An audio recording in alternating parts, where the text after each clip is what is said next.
A routine traffic stop spirals into a chilling revelation.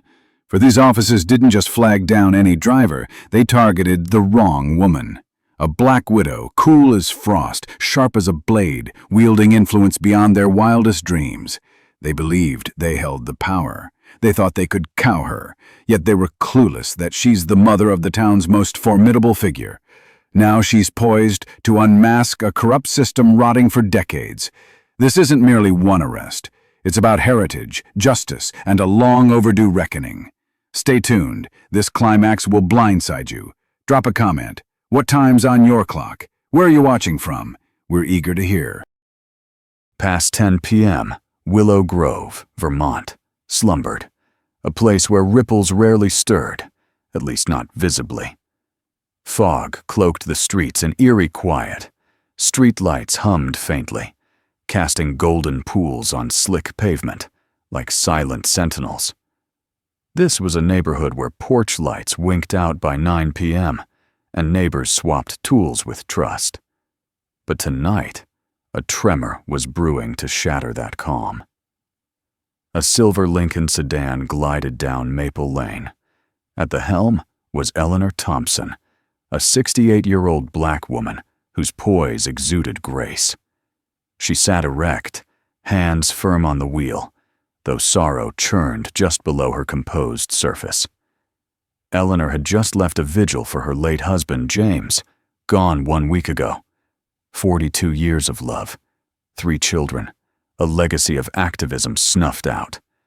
Tonight was meant to ease her grief. Yet loss ignores schedules, and in her car's hushed cabin, Eleanor still caught James's voice in the quiet gaps. She wore a long gray coat over a navy dress, the one from his funeral.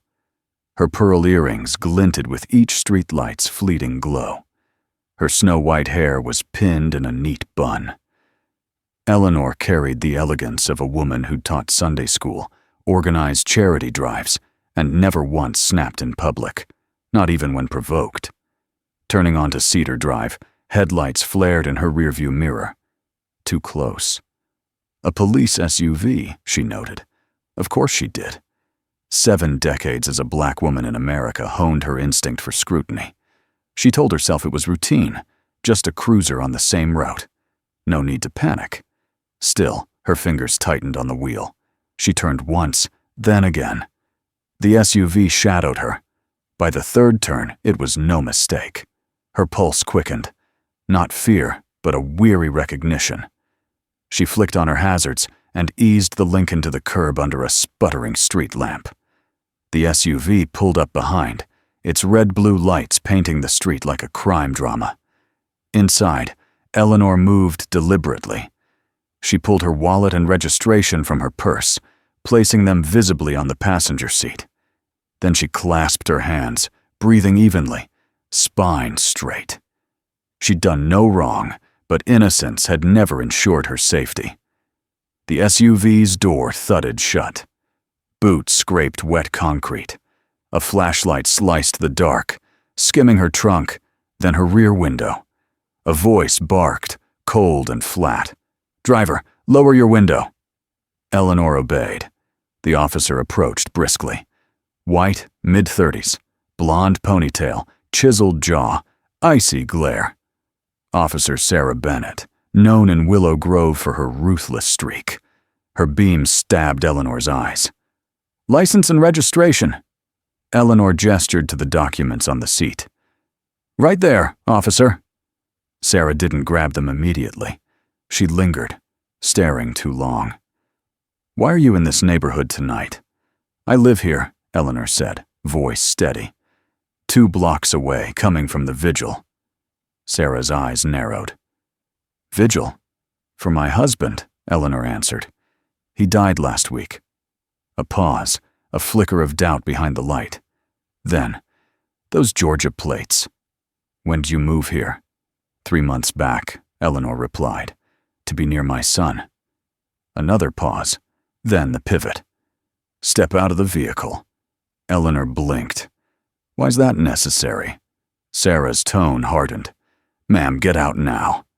And just like that, the night shifted, from quiet to clash, from mourning to menace.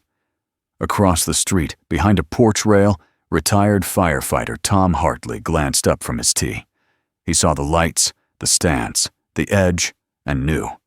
He grabbed his phone, opened the camera, and pressed record. Because sometimes history doesn't whisper, it roars. Officer Sarah Bennett loomed, her posture anything but relaxed. Her hand hovered near her holster, the flashlight still burning into Eleanor's face. No good evening, no courtesy, just raw distrust cloaked in authority. Eleanor unbuckled slowly, cautious not to startle. At her age, quick moves weren't just tough. They were risky, especially with an officer like this. As she stepped out, the chilly air hit like a second alarm. "Hands where I can see them!" Sarah snapped, her voice slicing the fog. Eleanor complied, raising her arms slightly, as if saying, "See me. I'm no danger. I'm a grandmother, a widow, a woman who's chaired more bake sales than you've patrolled shifts." But Sarah didn't care about Eleanor's story. She was hunting for a flaw. Any flaw. Sarah circled the car, eyes raking every inch, like a hawk seeking prey. "Where were you headed again?" "I told you," Eleanor said, composed. "Home, 2 blocks away." Sarah halted, glaring. "Why didn't you stop sooner?" Eleanor's jaw tightened. "I didn't know I had to. You tailed me. I pulled over when your lights flashed." "You were weaving," Sarah lied coolly, rewriting the moment. "I wasn't," Eleanor countered. "My word against yours," Sarah said flatly. And there it was, the truth of the stop. Not about traffic, not about law. It was about dominance, and Sarah was hell-bent on proving it. Sarah stepped closer. Too close. Her flashlight now aimed at Eleanor's chest. "Anything in the car I should know about? Drugs, booze, weapons?" Eleanor arched a brow. "No, officer." Sarah pressed her radio. "Dispatch, I'm at Maple and Cedar with a gray Lincoln. Female driver, out-of-state plates. Says she lives nearby. Need backup." Eleanor tilted her head. "Backup for what? Is there an issue, officer?" she asked, polite but laced with disbelief. Sarah spun back, face rigid. "We'll find out. Keep your hands visible." Eleanor stood silent by her car, breath misting in the cold, eyes sharp. She was weary, not weak, and wouldn't be bullied into quiet. Across the street, Tom Hartley gripped his phone, heart heavy. He'd seen this before. Decades as a firefighter taught him when something was wrong. Tonight, everything was wrong. Minutes crawled by. Another cruiser rolled up. Officer John Matthews emerged, older, gray-mustached, belly straining his vest. He didn't ask questions, just nodded at Sarah and said, "What's up?" Sarah kept her eyes on Eleanor. Suspicious activity, out-of-state plates. Got cagey when I asked her to exit. Eleanor stayed silent, knowing how this would be spun. Matthews turned to her. "Ma'am, mind if we search your car?" "I do," she said firmly. "I've done nothing wrong, and you've got no cause." Sarah smirked. "We can get a warrant." Eleanor met her gaze. "Then get one." Sarah leaned in, voice low. "People like you always think you're above the law." "People like me," Eleanor echoed. "You mean people who know their rights?" Sarah's eyes flared. "Hands on the hood of the vehicle." "For what?" Eleanor pressed. "You're detained for suspicion of obstruction." Tom Hartley muttered a curse. "Here we go," he growled, hitting record again as Sarah grabbed Eleanor's arm, spinning her toward the car. Eleanor didn't fight, but her frame stiffened as the cold hood pressed her palms. "I'm not under arrest," she stated. "Not yet," Sarah hissed. The cuffs snapped shut, their click slicing the empty street. Eleanor winced, not from pain, but from the weight of history. The exhaustion of knowing dignity meant nothing to some. Yet she didn't cry, didn't shout, didn't plead. Her silence spoke volumes. She knew her strength, and she knew though they didn't. This moment wouldn't end as Sarah Bennett planned. She'd buried a husband, raised a mayor, fought for justice when others cowered. This wouldn't break her. It was just the start. Eleanor Thompson stood cuffed beside her car as Sarah turned to the second cruiser, smirking. The red-blue lights pulsed through the fog, glinting off the windows of sleeping homes. Somewhere behind a curtain, eyes likely watched, but no one stepped out. John Matthews scratched his chin, eyeing Eleanor. She didn't seem dangerous. Hell, she looked like she'd knit you a sweater for Christmas. But Sarah was rolling, and in this department, challenging her meant trouble. Sarah had allies in high places, folks who saw her as tough, the kind of tough they liked. Matthews looked at his boots, silent. "Let's book her," Sarah said. "I'll drive." "What's the charge?" Matthews asked, more reflex than defiance. "Obstruction. Maybe false ID.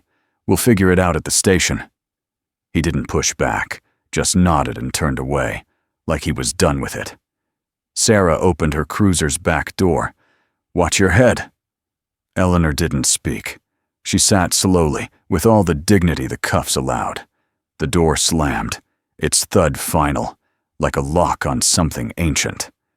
Inside his home, Tom Hartley set his phone down, hands trembling. The video wasn't long, but it burned. It showed Eleanor, calm, compliant, treated like a felon. And Sarah, aggressive, impatient. Tom had lived in Willow Grove forever. He'd seen it evolve, grow. But this wasn't progress. It was a fracture. He grabbed his coat, phone in hand, and stepped out. He wasn't finished. At the station, it was business as usual. Cops bantered. A radio hummed soft country tunes at the desk. Fluorescents buzzed overhead. When Sarah led Eleanor in, heads turned, not for danger, but for the oddity. Eleanor walked steadily, refusing shame. Her shoulders stayed square, her gaze forward. "Who's the perp?" a young cop asked, glancing up from a vending machine. Sarah grinned. "Out-of-state driver, mouthy. Maybe fake ID. We'll book her till we sort it." The cop raised a brow. "She looks like my grandma." Sarah's eyes narrowed. "And I look like I care what you think." Silence fell. Matthews slipped to the locker room, avoiding eyes. He didn't like this, but he wasn't speaking up. Not yet. Eleanor was led to a holding room, sterile, cold, clinical. They sat her at a metal table. She met her reflection in the one-way mirror, breathing deeply. She'd marched in Selma, eulogized her husband last week, and now sat here, branded a criminal in a town where she paid taxes and smiled at neighbors. Sarah sat opposite, arms crossed. "Name?" "Eleanor Thompson," she said evenly. "Address?" 1432 West Pine, 2 blocks from where you stopped me." Sarah wrote nothing, just stared. "Got a local license?" "Applied for one. Vermont DMV's slow. My Georgia license is valid." Sarah leaned back. "Most folks would play nicer." Eleanor didn't blink. "I've cooperated from the start. But cooperation isn't surrender, officer." Sarah's jaw clenched. "Why move here?" "To be near my son." "What's he do?" Eleanor paused.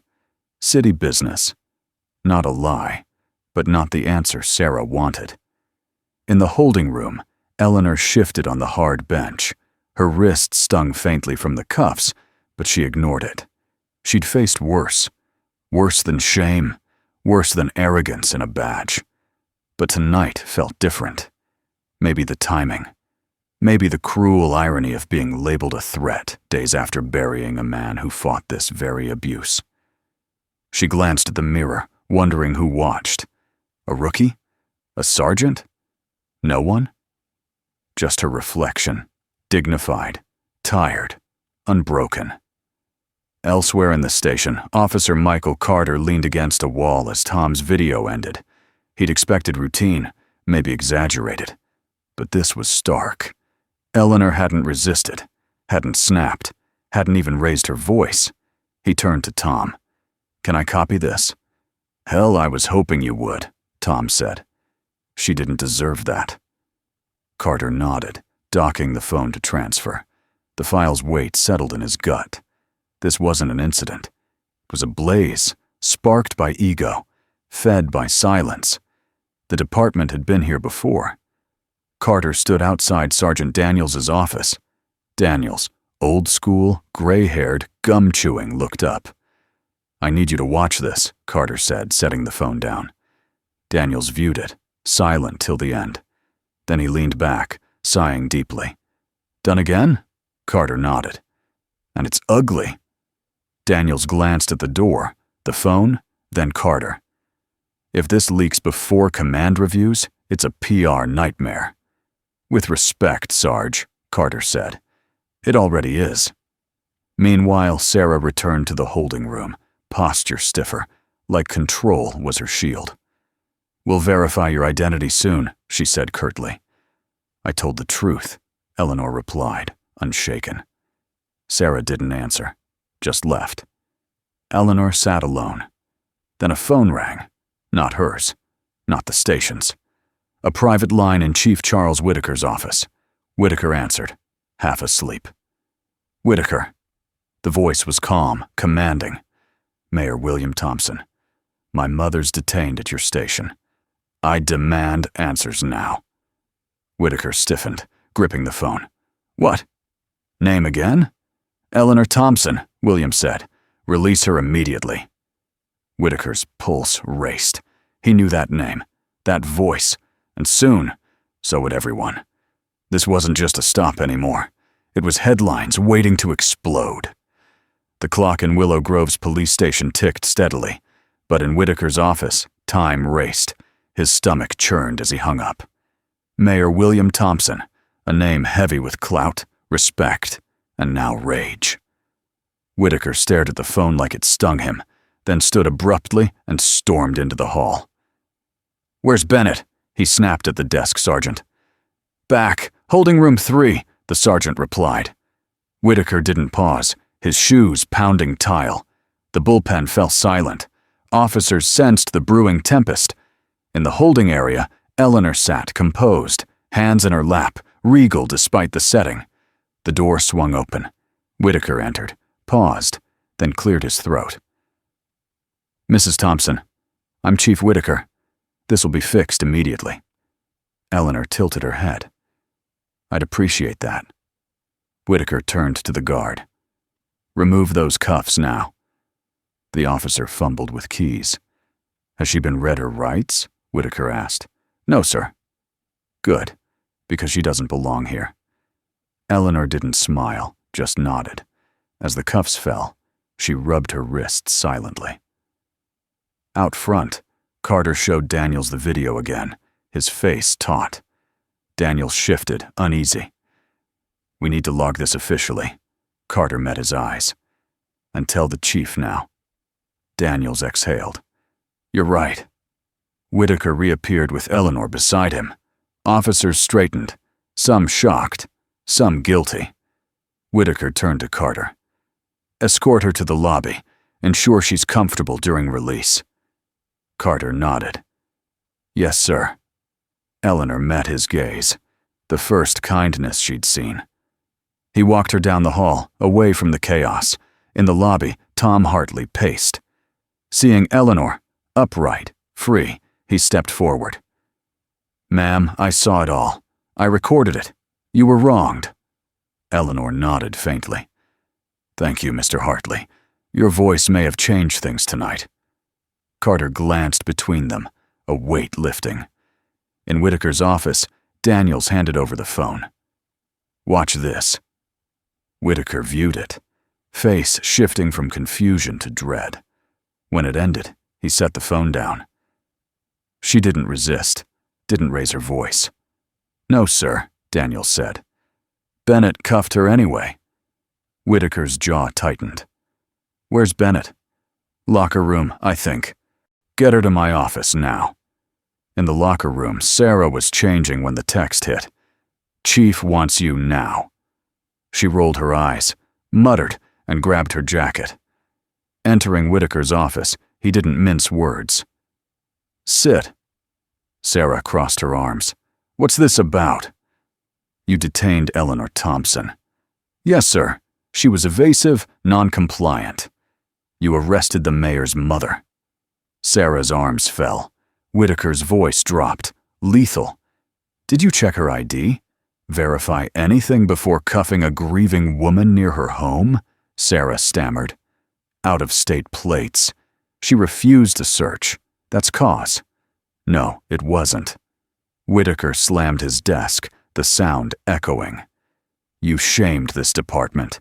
You profiled a black woman blocks from her house, and it's on camera." Sarah blinked. "Camera? Filmed, copied by our own, probably online already." Sarah froze. Whitaker leaned in. "You're suspended. Badge and gun, now." "You're joking."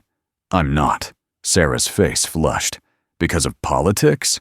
Because you broke protocol and started a scandal that could ruin this town." She unbuckled her belt, set down her gun, then her badge. The clink was cold. Final.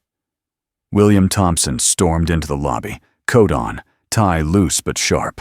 His eyes swept the room, landing on Eleanor. His fury softened briefly. "Mom," he exhaled. Eleanor rose slowly. "William." He crossed to her in 2 strides, enveloping her like a shield. For the first time since the cuffs, her eyes closed, safe in her son's embrace. "I'm okay," she murmured. "I promise."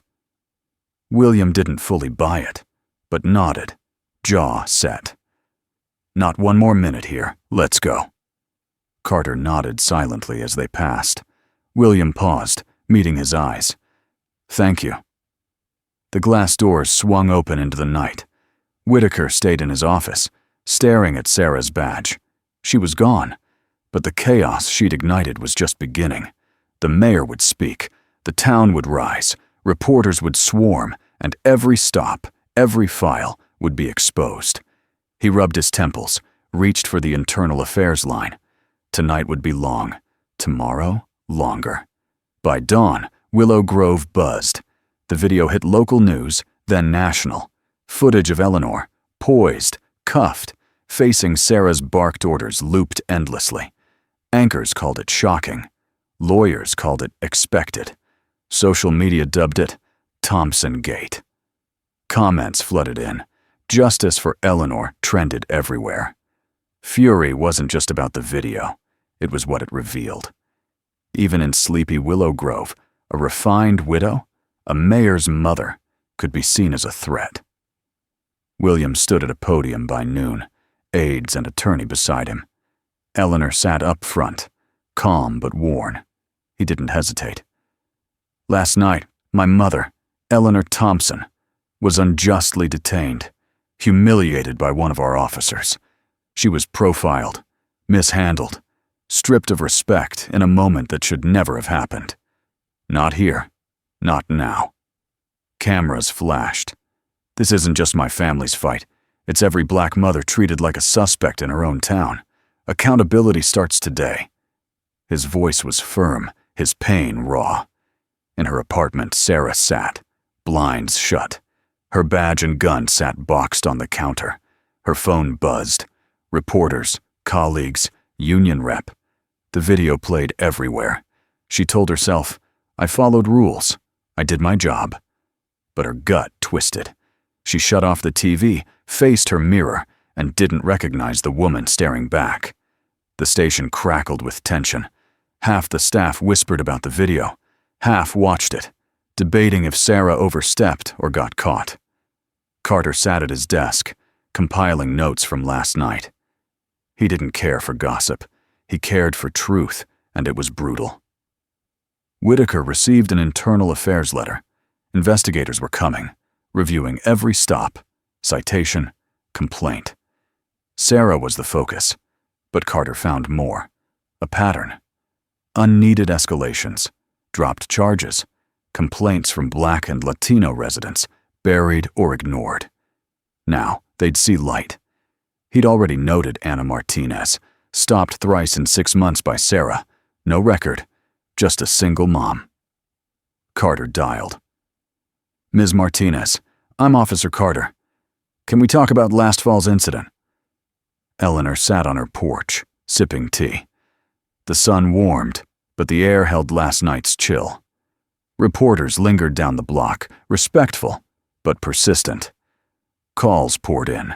Friends, activists, former students. But Ana Martinez's call lingered. Thank you for not staying silent, she'd said. Eleanor held the phone close after, nodding. She understood Ana. She'd once stayed quiet, taught her kids to bow, keep hands visible. No more. They were done whispering. City Hall's phones rang nonstop. Staffers fielded calls rapid fire. Some demanded Sarah's arrest. Others wanted the department gutted. Older voices, tearful, asked, "Is Eleanor okay?" Outside the station, neighbors gathered. Not angry mobs, but teachers, retirees, Eleanor's friends. They lit candles, held video stills, stood silent for 9 minutes, her time in cuffs. A teen handed out flyers. Who polices the police? A YouTube stream emerged. Willow Grove, the truth they hide. It showed Tom's footage, plus residents, black, Latino, white, sharing stops, threats, all by Sarah. Ana Martinez stood outside her apartment. She stopped me with my kids, claimed my car was stolen. I cried home, but no one believed me till now. It hit 50,000 views in an hour. Sarah watched, frozen. Each story cracked her denial. She told herself it was politics, a pile-on. But she hadn't seen Eleanor, just a profile, a threat. Now the world saw her as the problem, not the protector. Pastor Edward Harper preached on the courthouse steps. We say, this isn't us, he boomed, but it's who we've let ourselves be. Until we face it, we won't change. The crowd nodded. William fielded texts from senators, governors, the White House. His mother was a symbol, but to him, just Mom, who packed lunches, marched with Dad, taught him to stand tall. He scratched incident from his speech. This was a reckoning. He kept writing. Eleanor watched the footage at home. Not Tom's, but another angle from down the block. Her voice, calm, asking, "Is there a reason, officer?" Sarah's face, taut, craving control. Eleanor's hands shook. She paused the video, her eyes frozen. Calm, defiant. She didn't know that woman at first, but then she did, and she didn't look away. She stood straighter, hit play. 2 days later, Willow Grove was a beacon. News trucks crowded the square. Anchors broadcast under rain. Protesters, now hundreds, stood in ponchos. Not just locals, activists from Burlington, Boston, Chicago. Eleanor sat in a town hall, awaiting the first emergency hearing. It was Willow Grove's first oversight committee in years. 5 city officials, 2 state observers, 1 federal representative, reviewed Sarah's actions and the department's negligence.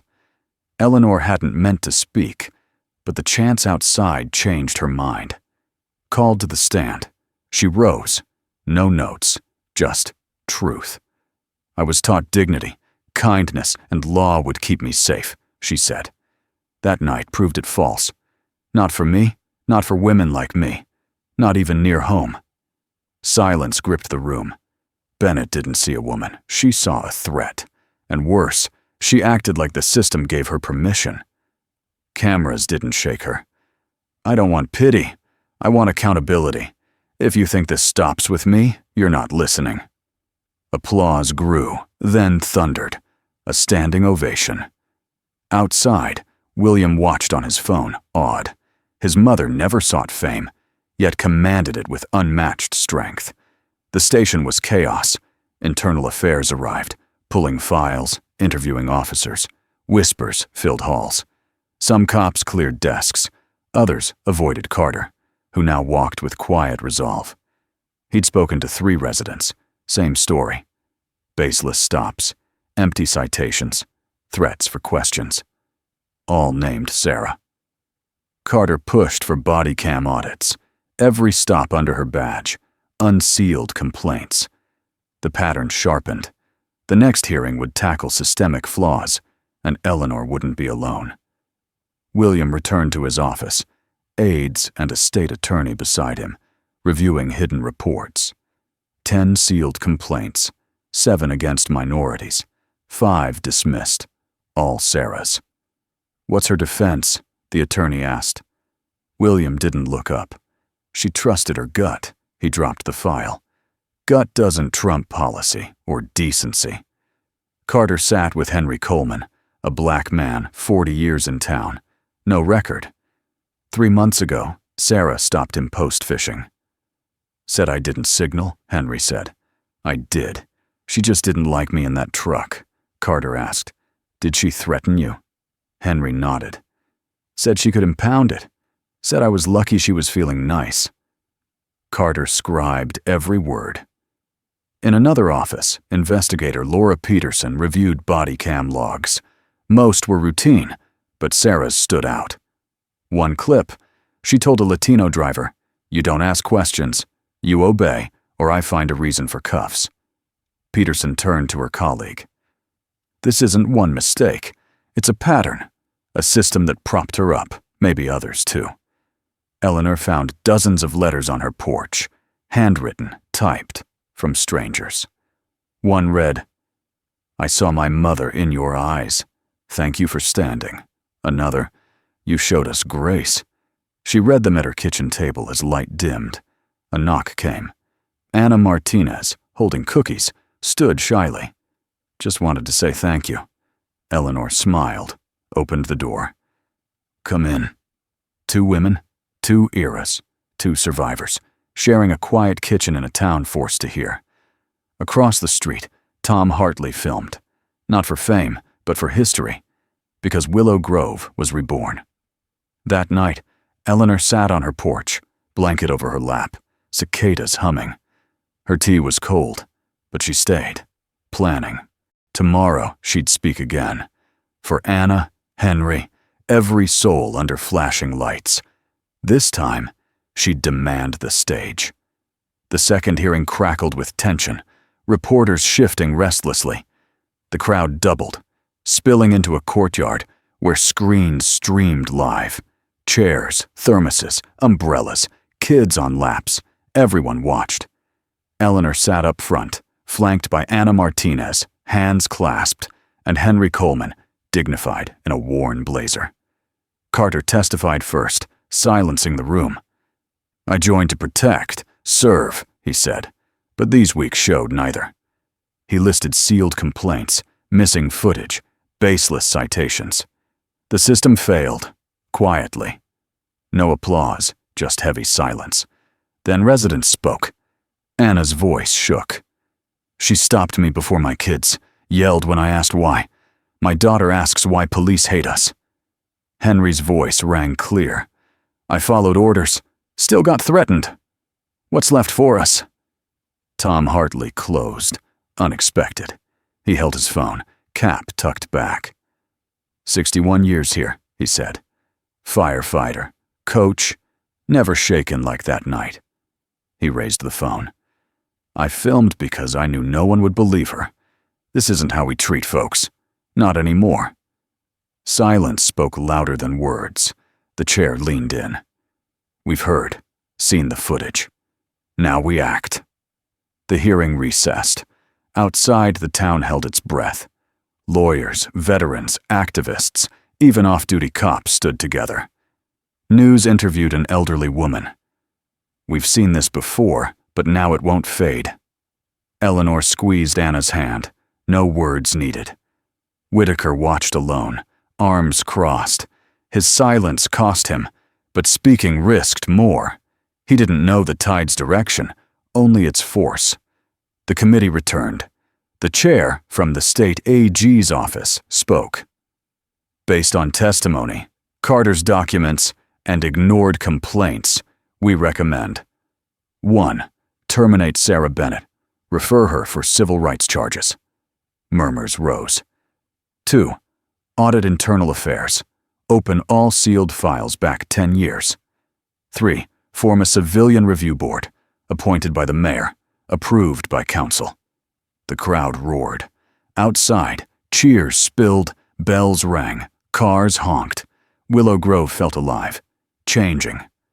William bowed his head, thinking of his father's marches. He looked at Eleanor, still, not angry, just there. A quiet force who moved mountains by standing firm. She wasn't done. Justice wasn't just punishment. It was rebuilding. Now, that work began. That evening, Eleanor walked Willow Grove's park.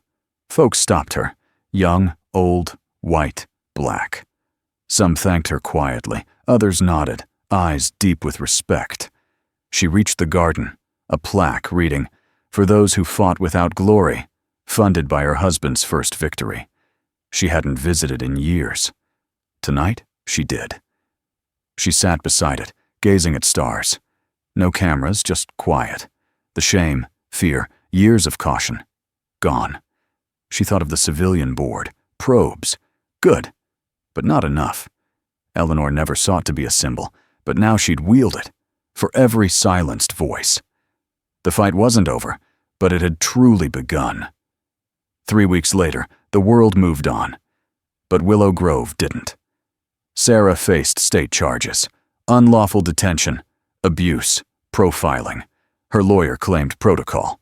The hearings, video, and silence said otherwise. She left her apartment, shunned by neighbors, stores. The town she patrolled turned cold. Eleanor didn't rest. She met leaders, held sessions, planned her final chapter. But it was a genesis, something lasting. One morning, at the old library, she spoke to microphones. "We're launching the Thompson Center for Community Justice," she said, "for my husband's legacy and every silenced soul." The center would offer legal aid, rights education, mentorship, police oversight. Staffed by lawyers, volunteers, students, it would be free. Fierce. William stood behind her, silent, watching her reborn. He spoke next. "No performative fixes," he said. "We need structure, lasting change. My mother's a builder. I'll fund this with all my office can give." Cheers erupted. The Thompson name roared with pride. But at a diner, 2 cops whispered over coffee. "They're turning the town into a courtroom. Used to run this place. Now we're scared to ticket," Carter overheard, silent, remembering. Change came, but not all would follow. Carter visited the center, finding Eleanor with architectural plans. He smiled. "Really doing this?" She didn't look up. "Already done." He offered a folder. "IA wants me on other officers, ones who look away." Eleanor glanced up. "Will you talk?" He paused. "I want to, but it'll cost friends. Guys I trained with." She touched the table. "Real friends would stand with you." Carter nodded slowly. In the courthouse basement, Sarah sat with her lawyer, diminished. "They'll offer probation, bias training, service at the Thompson Center," he said. Sarah blinked. "Work for her?" "Optics," he sighed. "I'm not evil," she said. "Not the hero either," he replied. Outside, reporters waited. Every update fueled national talks. Other towns held meetings. Old footage resurfaced. Hashtags grew. Lawmakers noticed. Eleanor appeared on a Sunday show with William. Asked what changed, she said, "I don't walk quietly anymore." The clip went viral. She met senators privately. One pitched a national Thompson Center model. Another invited her to a D.C. conference. She didn't commit. "I built this for sidewalks, not stages," she said. A vigil lit the center's steps. Candles glowed, songs rose, stories shared. Eleanor spoke briefly. "Not a chapter's end. It's a library's start." History turned pages. The center opened, lines wrapping the block. Students greeted, lawyers consulted. Eleanor led the first session. Knowing your rights, she faced teens, voice clear. When stopped, You don't owe fear. You owe dignity. That starts with knowing what they can't take. A girl asked, "What if they don't care?" Eleanor met her eyes. "Then no, we do." Outside, William touched the center's plaque. He thought of his mother's pain, the town's rift, his early silence, but also change, one step at a time. A car pulled up. Sarah stepped out, civilian, clipboard in hand. A coordinator approached. "Here to help?" Sarah nodded. "I asked to listen more than speak." Eleanor, finishing her session, saw her. Their eyes met. No words, no retreat. A start, perhaps. The work would take years, generations. But in that building, healing began. Eleanor wasn't just the arrested woman. She was the builder of something unbreakable. By fall, Willow Grove's leaves turned, but Eleanor's spark burned bright. The Thompson Center was alive, dozens daily, seeking or giving help. Students researched stops. Teachers ran programs while parents met advocates. Eleanor moved like a beacon, guiding, listening. William visited weekly, his presence enough. One evening, in the center's break room, William sipped tea. "Mom, it's bigger than us now." She smiled, always was. A magazine cover featured Eleanor, the woman who refused to bow. A 10-page spread detailed the center, drawing praise and scrutiny. Some called her a conscience, others anti-police. Eleanor ignored it. William didn't. Watching TV debates, he fumed, then called a press conference. Outside the center, he spoke. "My mother isn't anti-police. She's pro-accountability. There's a difference." He paused. "If demanding respect and equality is controversial, it's overdue." The crowd roared. But at the station, reform stirred tension. The review board probed 4 officers. 2 on leave, 1 resigned. 1, Paul Donovan, pushed back at a council meeting. "We can't work if every move's questioned. This isn't reform, it's revenge." Eleanor watched, eyes narrowing. Later, she told Carter, "You don't fix what you pretend isn't broken." Carter nodded. "They'll target you next." "I know," she said. She launched truth sessions, residents and cops sharing stories, listening. The first drew 200, the second 300. By the third, Donovan attended, silent. Eleanor nodded once. The center drew offers, universities, filmmakers, politicians. Eleanor declined most, except the National Civil Rights Museum's Wall of Honor, William told her. "They want to honor you." She turned. "They should see what we're still building." At the induction, she wore navy and pearls. The audience stood. "I'm grateful," she said, "but this story's not done." Not even halfway. In Willow Grove, Sophie, the girl from the steps, wrote, "I want to build like this." She smiled at the center's sign. Carter held a resignation letter, offered a captain's badge, but tied to silence. He found Eleanor with teens, prepping a mock trial. "Captain Carter," she teased. He shook his head. "Not if I speak." She smiled. "Don't give that to me. Give it to the next officer asking why you left." He nodded. William in his office read a federal invite for a reform task force. He thought of Eleanor, Carter, Sophie, then clicked accept. Eleanor walked the center's garden, touching lavender. "It's working," she whispered. "Not perfect, not fast, but working." The future felt reachable, together. Snow fell early in Willow Grove, a soft blanket. But the center's fire burned. People kept coming. Work never slowed. Eleanor stood in her office, wearing James's cardigan, watching a boy shovel the steps unasked. It mattered. William entered with coffee. "Not sitting, are you?" "Not today," she said. "Too much to do." A crowd gathered at the courthouse. Reporters waited. Sarah's trial ended. Not guilty, her defense claimed. Protocol, no bias. But the video, Carter, Eleanor, Anna, Henry, Tom said otherwise. The jury found her guilty on 3 counts: civil rights violation, abuse, probation, restitution, service. Some called it justice, others mercy. Eleanor said, "A start?"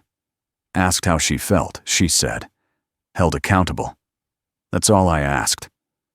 That evening, candles glowed at the center. Residents reflected, shared. A young woman said, "This place stopped my fear." An elder added, "It made me speak." William read letters from mayors, asking to replicate the center. He knocked on Eleanor's door. 5 more cities, and a university wants a library in your name. She laughed. "I'm no scholar." "You changed history, Mom." She looked at blueprints for a health annex. "We're just starting." Kids gathered at the center's steps, unprompted. Eleanor opened the doors. "Come in. Let's work." A wrong on a quiet street came full circle. A woman wronged, a town awakened, a future rewritten by those who spoke. 10 years later, the Thompson Center spanned 3 buildings, with 4 branches. It dismissed 200 citations, expunged juvenile records, mentored 500 youths, now lawyers, teachers, leaders. A PBS documentary told its story. An intern ran for council. Thompson Day honored the response, not the wrong. A new plaque stood by the lavender path. She stood. And so we followed. Inside, Sophie, once a girl with a notebook, spoke. Eleanor didn't shout. She refused to step aside. "This belongs to us now." William held a photo of Eleanor at her first vigil, candlelit. He pocketed it, smiling. Outside, laughter carried. No sirens, just life, peace, the future Eleanor built, step by step. That evening, Eleanor sat in her office, hair white, hands trembling, eyes sharp. William brought her scarf. "It's cold." "I know," she whispered. They sat silently. She spoke. "I never wanted to lead." "I know," he said. "I wanted peace to grieve, but peace sometimes follows noise." "You gave us direction, Mom." She nodded, stargazing. "I hope they know it wasn't about me." William took her hand. "It's about us now." Eleanor closed her eyes, resting, knowing her story became a movement, carried forward always. In a world that races and forgets, Eleanor's story reminds us change isn't just anger. It's courage, grace, standing when silence is easier. She didn't seek fame. She refused to break. Her spark healed a broken town. For our elders, you know this fight. You've marched, prayed, waited. Eleanor shows it's never too late to step forward. Speak, mentor. Don't look away. It matters. If this stirred you, if it echoed your life or someone you know, don't stop here. Like this, share it with those who value decency. Subscribe for stories that speak truth. Your voice grows stronger with age. One person standing can lift a community. Thank you for watching.